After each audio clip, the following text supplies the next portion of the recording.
and welcome back to our series, Architecture, Professional or Non-Professional. Today, I'm joined by our summer intern, Winslow Lickey. Winslow, can you please give a brief introduction? Sure. Hi, everyone. My name is Winslow. I am recently graduated with my bachelor's in architecture from the University of Detroit-Mercy. In the fall, I'll be starting my master's program at the University of Detroit-Mercy. During my educational journey, I've had the privilege of studying abroad in Poland and traveling to Italy, Germany, and many other spectacular places. Wow, Winslow, you have had quite the college experience so far. Before we jump into our topic, what was your favorite experience of your undergraduate program and why? I have really enjoyed the opportunity to develop and explore the creative and design process within an educational setting. It has allowed me to engage with so many extra viewpoints and learn from a variety of exceptionally skilled people. That is really cool. Thank you so much for sharing. Now I would like to jump into our topic for today. During our last episode, I sat down with Jeff and Brianna to discuss the Department of Education rules around architecture being considered a non-professional graduate degree and how it impacts the industry. Today, I want to get the students' point of view on this. As a refresher, as a result of the One Big Beautiful Bill, the Department of Education declared 7 post-baccalaureate degrees, including architecture, as a non-professional degree. This means that students pursuing a master's or doctorate degree in one of these programs will only be eligible for a max of $100,000 in federal student aid instead of $200,000. Winslow, you are preparing to start your master's program this fall. How is this new designation going to impact you as you start the next chapter of your journey towards your degree and ultimately your architecture license? This new designation does not impact me as much as some of my friends in the program. Unfortunately, I fall in the gap when it comes to financial aid. My parents make too much for me to qualify, but not enough to pay tuition fees. Thankfully, they started a 529 savings account for me.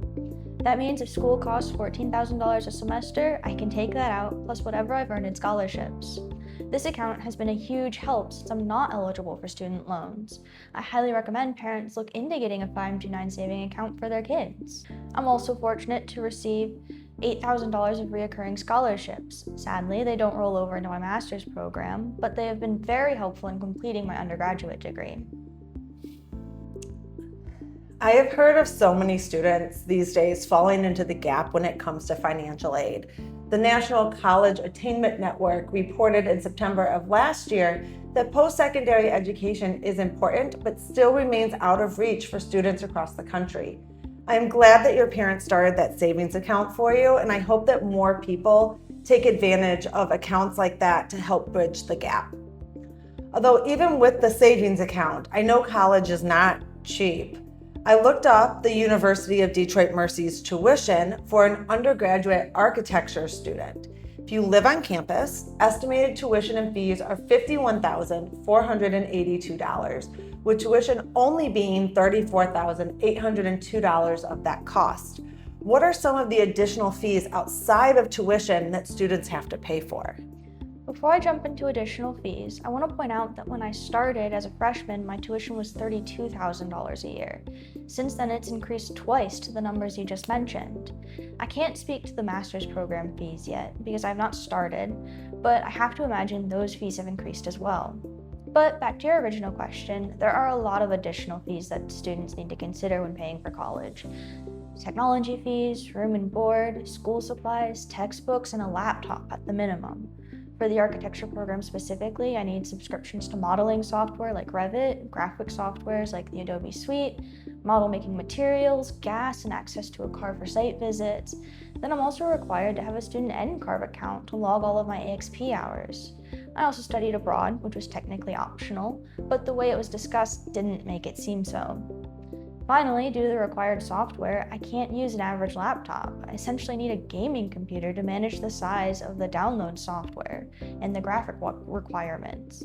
U of D does have a laptop and software bundle, but the laptop's not really strong enough, and the software license is only good through my graduation this spring. Over the last 4 years, I've invested over $5,000 into my program outside of tuition and the standard fees. Whew, and I thought college was expensive when I went. Can students that receive financial aid use that money to pay for some of these additional expenses? No, because student loans are paid directly to the schools, there are no overages, so any expenses outside of what the school charges are the responsibility of the student. Honestly, my friends don't even get enough to cover one semester of schooling sometimes. That's terrible. Struggling with finances is always hard and stressful. I guess they are learning how to handle that stress, budget, and live within their means. But with something as important, you would think there would be more financial help available. You mentioned that you receive recurring scholarships to help you pay for college. How did you obtain those scholarships? They awarded me with them when I originally applied to the school. They're based off my GPA from my last completed school year. That seems easy enough.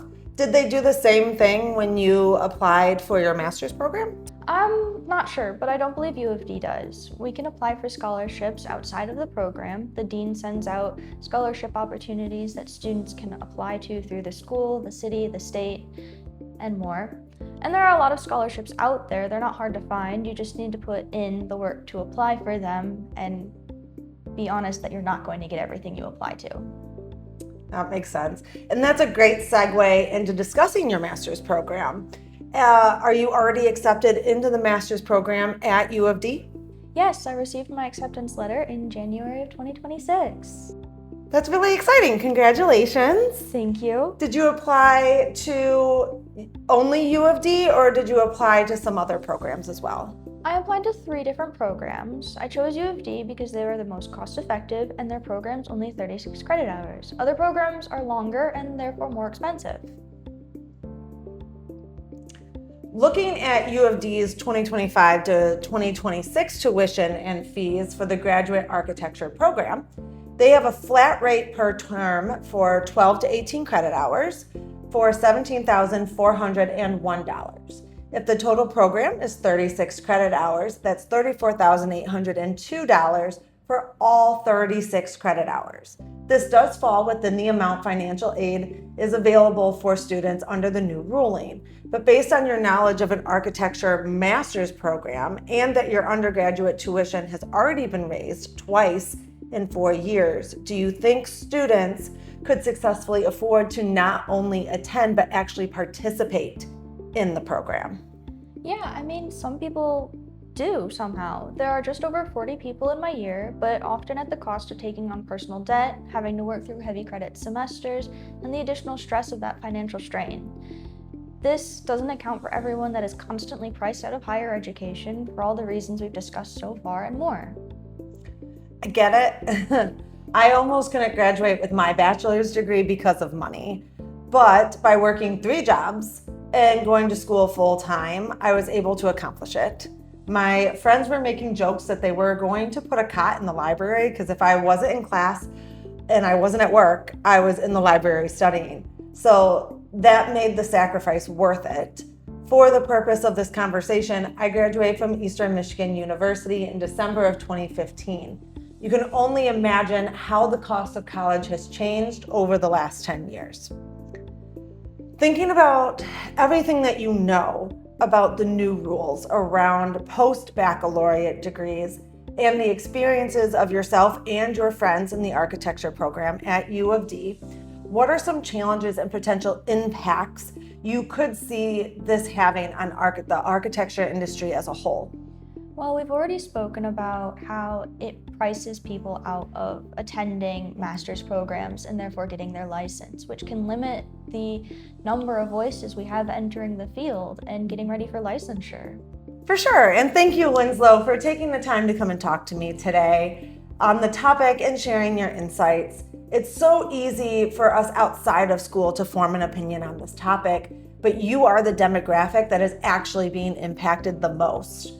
So again, thank you. Congratulations on your bachelor's degree, and I wish you the best of luck in your master's program this fall. Thank you so much. It's been so nice to chat with you.